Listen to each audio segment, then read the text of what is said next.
welcome, Jenna Syde, to the podcast. Thank you. Thank you. Hi. Thank you Hey, for having me. so you're in California, aren't you? Yep. Born and bred California girl. Sunset is where I cut my teeth, man. I've been playing streets of Hollywood since I was 15 years old. So Oh wow, yeah, yeah. yeah. I saw you did. So you played at the Whiskey a few times, haven't you? Yeah.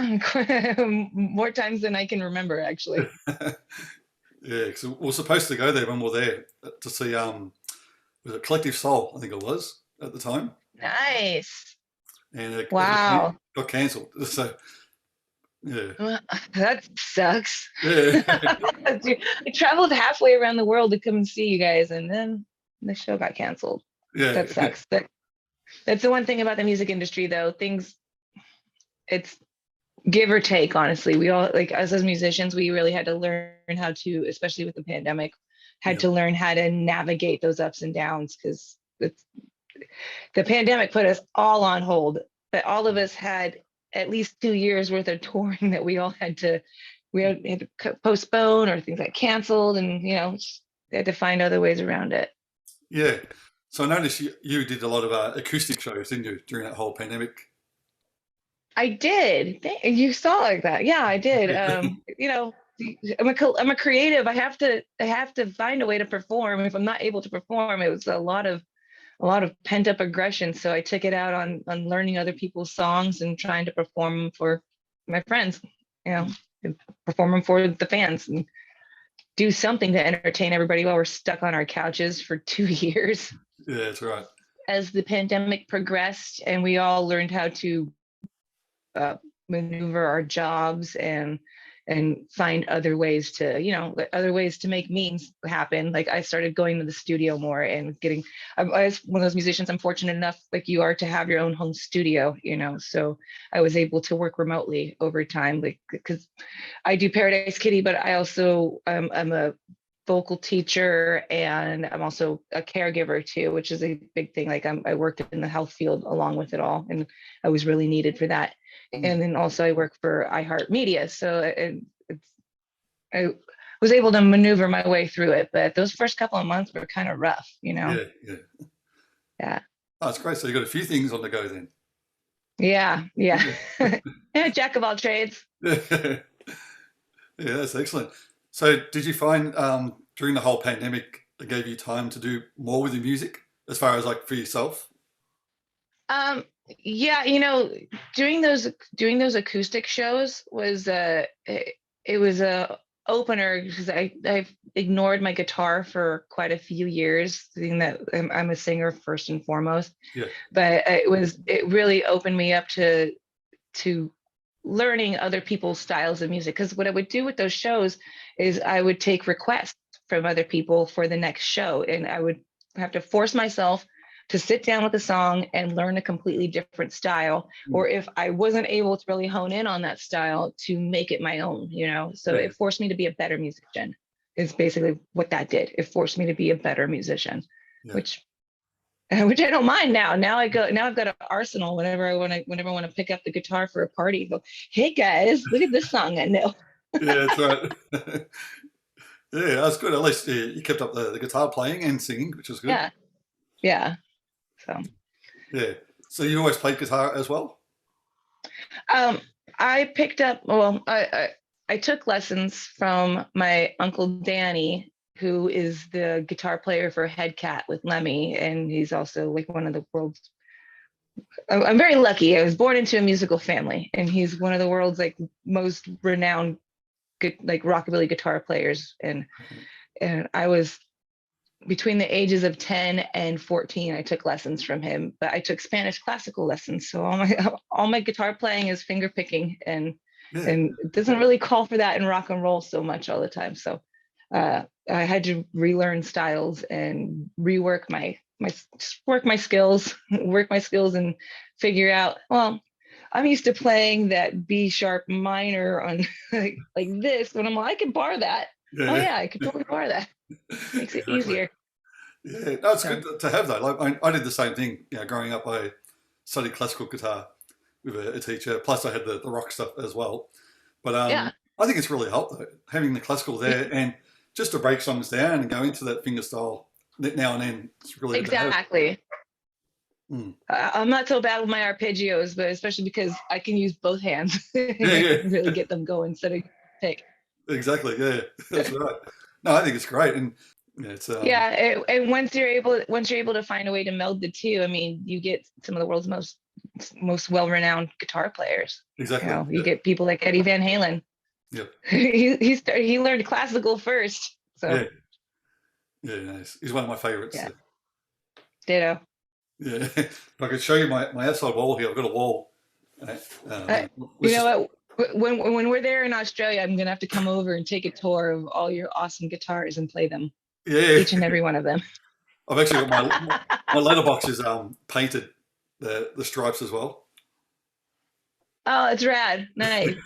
That's awesome. Yeah, I dig it. That's rad. yeah. But yeah, so going over to the band, Paradise Kitty. Hmm.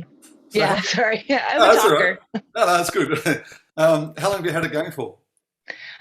Paradise Kitty started in 2015, and Rachel and I, my drummer and I, we've been the spearheads pretty much since the conception of the band. Uh, a mutual friend of ours who started the band with Rachel. She's no longer in the band, but she introduced us, and we kind of we just took off running with it. And since then, we've had a pretty revolving set of guitar players and string players because we hire from the best circle of female musicians here in LA that we can, and they're all working musicians. So we've had a rotating stage of strings players, but now we have the girls that we've been with for the last 2 years. They're our solid line, and we've really taken off from that. So yeah, it's been since 2015, 7 years.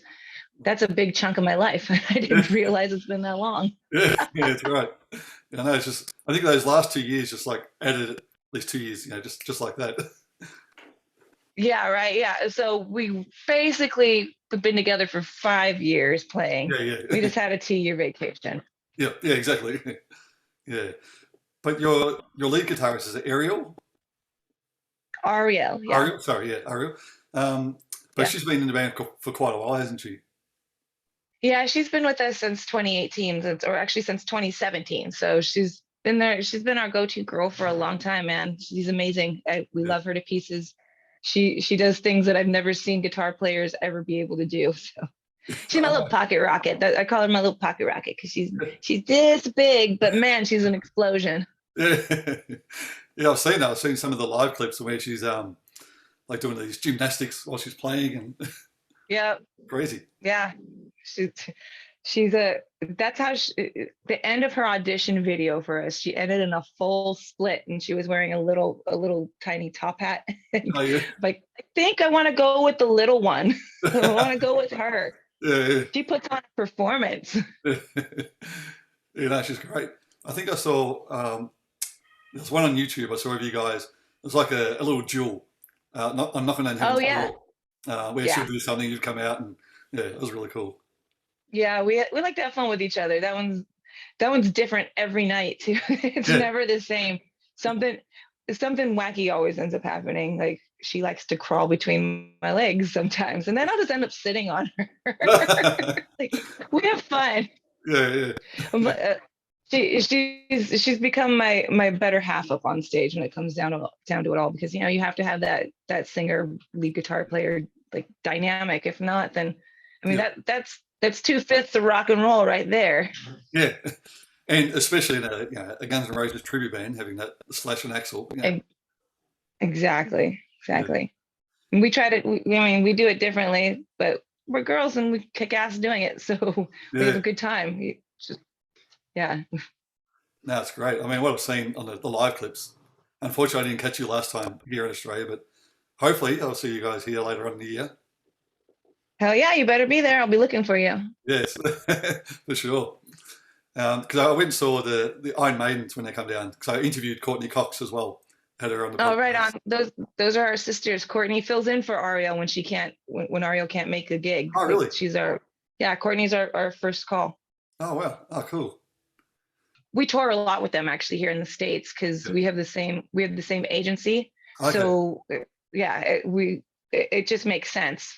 One, we share players a lot, and two, we're all friends. So we tour, and it's easy peasy. I love those girls. We go out with them. We all have a good time.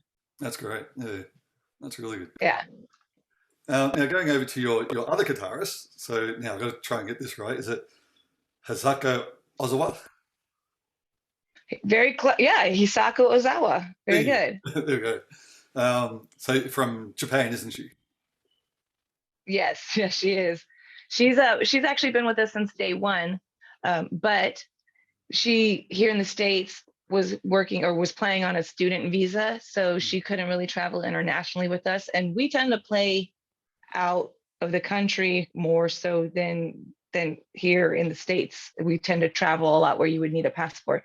So she hasn't gotten to play as many shows with us up until this coming year. This coming Uh, year, she's really taken in or and become like our solid backbone. She's a killer. I love her. yeah, Hisako's amazing. yeah, she's great. And now like we just started with knocking on heaven's door, having her and Ariel do a little thing together too. So it's becoming a Oh, cool. rotating show in that song. I love it. It's a lot of Oh, fun. excellent. Yeah, that's really good. So now, just going back to your other bands you had before this. So you had the original Hmm. band, so Jenna Syde and the Watchers. Yep. Is that Yep. I was just that. Um, I may eventually bring that back around because that's again another one where I was the spearhead and there was a rotating door on my members, you know. But I've been more into wanting to do singer songwriter stuff and instead of a full band thing. But that was, I mean, for 11 years that band was my baby. I I lived, ate and breathed it. Put out 3 different albums with that band, and it was a good time. It was a good time, but probably gonna start. I'm probably gonna do my acoustic album before I end up doing another Watchers album. okay? Yeah. So you're still writing then your own songs? Oh yeah, Yeah. yeah, yep. I have a whole bunch of them lined up. I just got to get back into the studio to record them all. Yeah, yeah. No, you have all your songs that are like they're your pocket arsenal, and I've been playing acoustic gigs. I just haven't gone out to record them. Yeah, during the pandemic, I've been I was focused more with me and my better half. We have a band together called Go Go Riot, and so he was a writing machine during the pandemic. We did a lot of that. We recorded videos. We had our pod of people that we trusted to come over, and we made a couple music videos, wrote like 2 albums worth of music, and Oh, wow. and he and I also we had our own podcast that we were doing for quite a while too. So Oh, yeah. yeah, it was a we found a way to make the pandemic work for us too. Yeah, yeah. No, that's good. Yeah, so I mean, a lot of people I've spoke to pretty much been the same. Like, had a lot of time to do some writing and get a lot out Yeah, there. Like all of a sudden yeah, now, like, a lot of bands coming out with new albums. And, right. Yeah, everybody's coming out with post-pandemic albums, and you get to yeah, hear a lot of rage and angst that was should have been geared probably towards their wives or better halves. You're like, and this song is called "I Don't Want to Do the Dishes." that's right. Yeah. Oh no, It's called yeah. "I Don't Care About Your Fucking Baking Anymore." Sorry, I cursed. No, that's okay. You might want All to cut good. that one out. That's all good. So when you do come down to Australia, I notice you're Uh, doing the whole Appetite for Destruction album, like in the entirety, aren't you? Yeah, yeah, front to back. Like that's gonna be awesome. Especially we've done it a couple of times, and every time we have done it, the whole crowd knows every single word of the album from start to end, and it's awesome. Like there's times where I haven't even had to.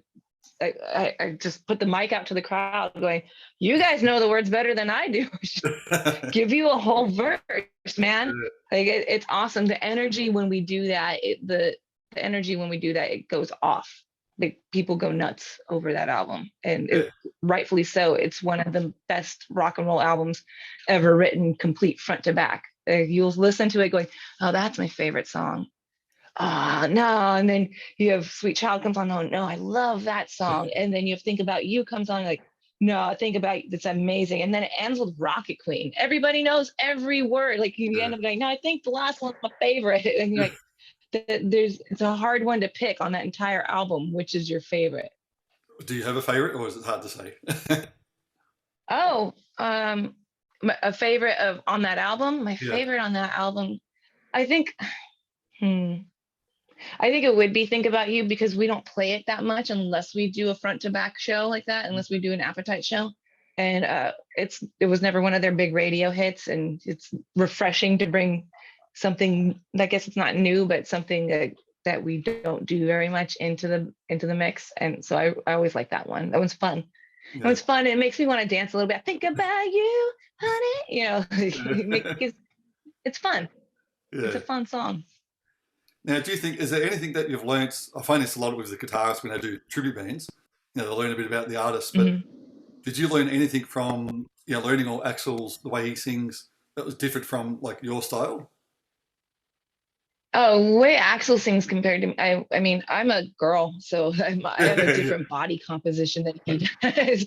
My vocal cords aren't built the same way his are, so I've had to find ways to mimic, or I guess not mimic. I had to find ways to do what I do, but also pay homage to what he does. So there'll be a stage move or two. Like I'll take the snake that he does, his little snake dance, Yeah, yeah, or I'll do some of his back bends where he's screaming out. But the hardest part has really been it's been trying to find the balance between his register, which can be like when he does like Mr. Brownstone, he goes in that really deep voice. yeah, Then that's hard for me to hit, so I have to move it an octave up, and I have to bounce between octaves. And so he's actually learning to sing more like Axel has made me a better musician. yep, It's forced me to step outside what I would do naturally in my own vocal range and rework it. yeah, for sure. I mean, Yeah. especially like on songs, I mean, Paradise City, for example. I know I've done a song like, a few different bands, and I know the singers always said, well, there's so much words in that song. It's like learning a whole novel. You know? That song took me 4 months to learn. That was the hardest song to learn, like, because there each verse is a massive paragraph of Yeah, it. Like I'm having to learn a speech for each verse, and there's 4 verses. It took me a long time to learn that song. And I remember the day that I finally got everything down perfect on that. It was right before our very first show. Rachel, Rachel, my drummer, yeah, comes up to me and she's like, "Hey, good job, uh, good job with Paradise." I'm like, "Yeah." She's like, "I wouldn't be able to remember all those words, and you slayed that. Good job." I'm like, "It was really hard. It was a lot to learn." oh yeah, I can imagine. I mean, it's one of those. Every now and then I'll trip over a word, but I'll just smile a little harder, and that's when you know. That's when you know. Oh, Yeah, that's right. but that's just me laughing at myself. Like I've been singing these lyrics now for 7 years, but every now and then, anyways, it was a hard song to learn. Yeah, yeah, yeah, for sure. Like I said before, Sweet Child is always a favorite. I take it. Yeah, yeah, Sweet Child. We tend to dedicate that song to if there's children in the crowd, to all the kids in the crowd, Mm. or if there's no children in the crowd, I dedicate it to all the parents that have been stuck with these kids for 2 years, having to homeschool and make sure that Yeah, yeah, everything's on point because that's the hard time for them. So yeah, that's always a crowd pleaser. yeah, yeah. So now every time I go, we usually go to Thailand once a year. My wife's from Thai as well. Um, Ah, you awesome. know, yeah, and I always come up with this house band at one of the clubs there in Bangor Road, and that's the one song they always come up, play Sweet Child. So that's my signature song, I guess. When I get drum up with the band, Right? but people love Nice. it. That's your go-to. It's an anthem, and everybody knows every single word. You can sing the guitar solo. You Yeah, know every note to the solo, so it's well, one of the best written songs of all time. So yeah, put it that way. oh for sure. And It's one of those ones, like if we don't play it, we get booed.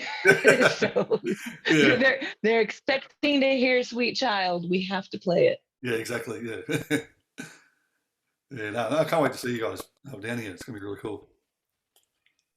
Well, when we're out there, you're gonna have to come up and make sure that you're up in the very front so I can see you. I know that you're there, and we'll Yeah, take care of you.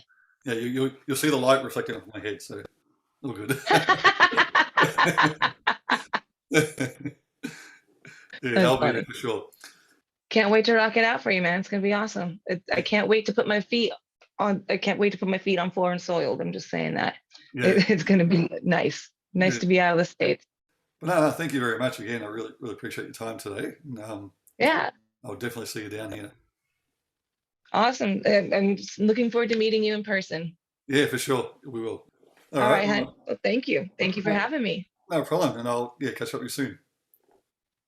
All right. All right. I'll see you then. Bye bye. Thanks. Bye.